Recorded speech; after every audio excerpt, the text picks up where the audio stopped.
Jumpa lagi sobat, melanjutkan kisah panasnya bunga mekar untuk sobat semua. Selamat menikmati. Salam sejahtera dan bahagia untuk Anda keluarga. Salam budaya.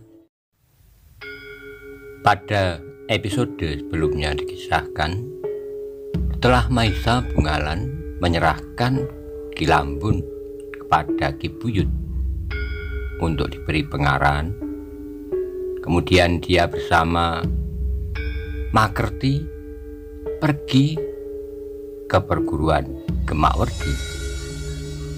Bagaimana kisah selanjutnya? Simak bersama-sama.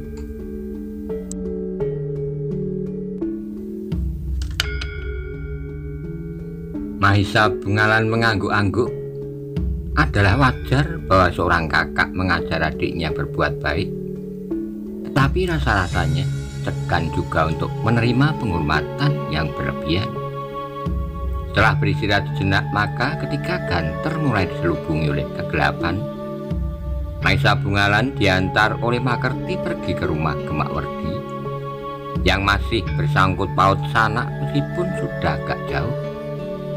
Tapi keduanya ternyata tidak menjumpai Gemakwerdi di rumah. Ayahnya yang menerima keduanya mempersilahkan mereka masuk. Namun dengan menyesal, ayah Gemakwerdi itu berkata, "Gemakwerdi baru pergi menghadap gurunya. Sayang kau tidak dapat bertemu dengan anak itu." Makerti mengangguk-angguk dengan ragu-ragu. Ia bertanya, "Apakah kakang mengetahui persoalan apa yang telah mendorongnya pergi menghadap gurunya?" "Mana aku tahu, Makerti seharusnya kaulah yang memberitahukan kepadaku.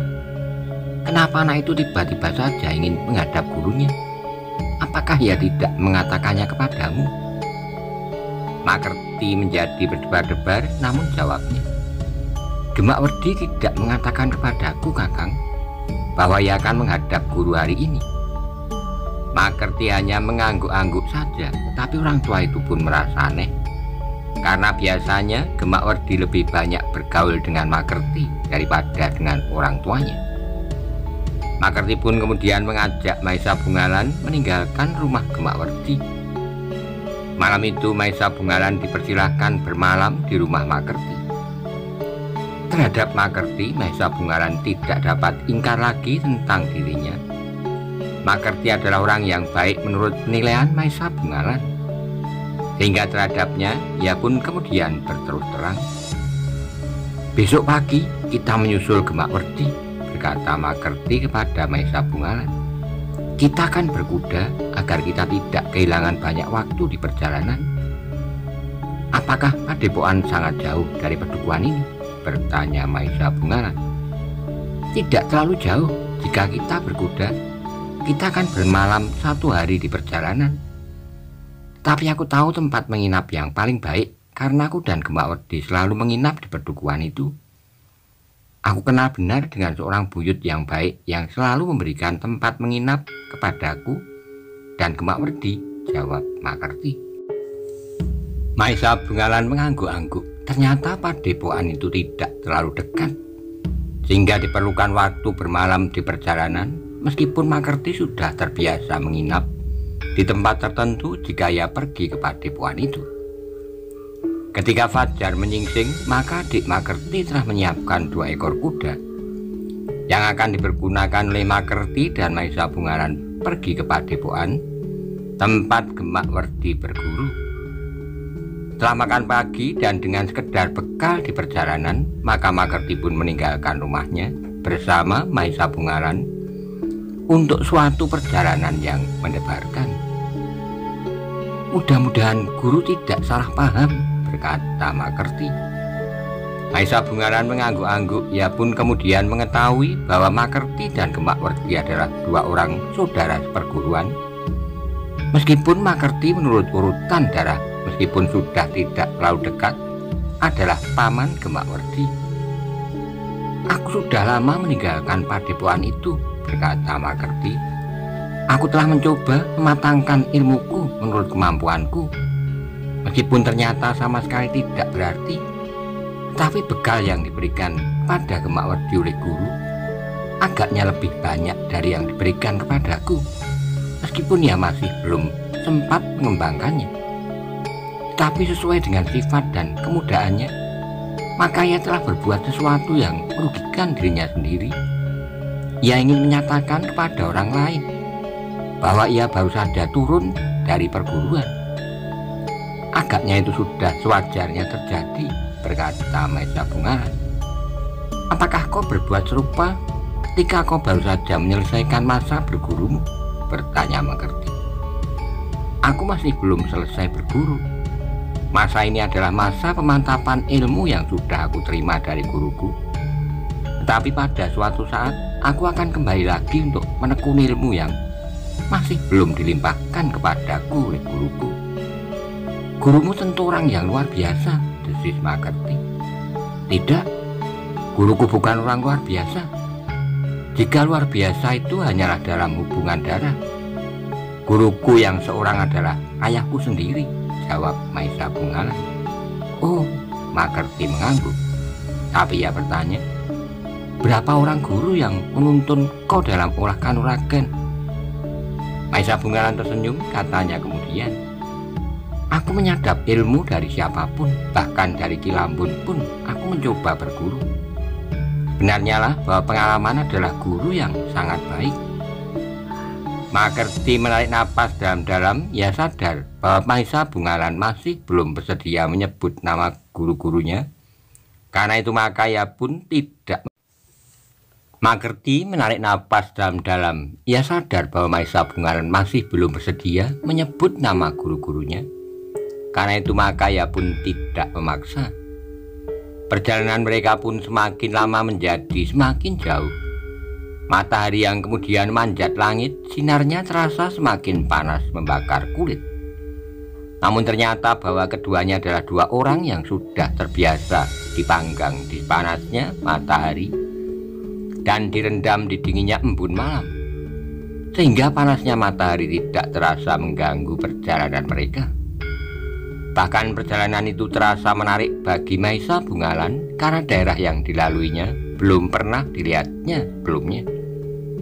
Seperti yang dikatakan oleh Makerti bahwa mereka akan bermalam satu malam di perjalanan. Seperti biasanya, maka Makerti telah membawa Maesa Bungaran menuju ke padukuhan di tempat ia sering singgah.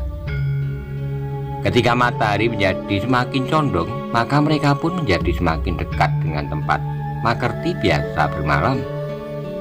Di perjalanan mereka pun terpaksa beristirahat untuk memberi kesempatan kuda mereka beristirahat pula. Padukuhan yang mereka tuju sebagai tempat untuk singgah adalah padukuhan yang tidak begitu besar. Penduduknya tidak terlalu banyak, tersebar pada beberapa padukuhan kecil. Yang terbesar dari padukuhan-padukuhan itu adalah padukuhan induk, yang merupakan pusat dari padukuhan itu. Di padukuhan induk itulah terdapat sebuah pasar kecil dengan beberapa buah warung di pinggir jalan yang cukup banyak dilalui orang. Bukan saja orang yang bepergian dari padukuhan yang satu ke padukuhan yang lain di sekitar padukuhan induk itu, tetapi jalan itu pun merupakan jalur jalan yang panjang yang menghubungkan banyak padukuhan di daerah yang luas. Sebelum matahari tenggelam, maka mereka berdua telah berada di regol halaman rumah Ki Buyut. Sambil turun dari punggung kudanya, Makerti berkata, Ki Buyut sudah agak tua, tapi ia masih seorang buyut yang bekerja keras bagi padukuhan dan rakyatnya. Kedatangan Makerti disambut dengan gembira oleh Ki Buyut yang sudah lama tidak bertemu. Mereka pun kemudian diterima di pendopo rumahnya yang cukup besar dibanding dengan rumah-rumah lain di sekitarnya. Setelah diperkenalkan Maesa Bungaran dan menyatakan keselamatan perjalanannya, maka Makerti pun bertanya, apakah semalam Gemakwerdi singgah di sini pula, Ki Buyut? Ki Buyut mengerutkan keningnya dengan ragu-ragu. Ia bertanya, Gemakwerdi tidak singgah sama sekali. Apakah ia pergi ke Padepokan Kenongo? Makerti mengerutkan keningnya, namun ia pun kemudian mengangguk, jawabnya. Menurut ayahnya, ia pergi ke padepokan guru. Ia pergi tanpa memberitahukannya kepadaku. Aneh, biasanya Ki Makerti selalu bersama Angger Gemakwerdi, desis Ki Buyut. Ada sesuatu yang telah mengganggu perasaannya, Ki Buyut, sehingga ia pergi tanpa aku. Tapi bahwa ia tidak singgah dan bermalam di sini, rasa-rasanya telah menggelisahkan sekali. Mudah-mudahan ia tidak sempat beristirahat di sini karena tergesa-gesa saja. Ki Buyut termangu-mangu sejenak, kemudian katanya, "Tapi bukankah aku tidak melakukan kesalahan terhadap Angger Gemakwerdi?" "Tentu tidak, Ki Buyut, tentu tidak," jawab Makerti dengan serta-merta.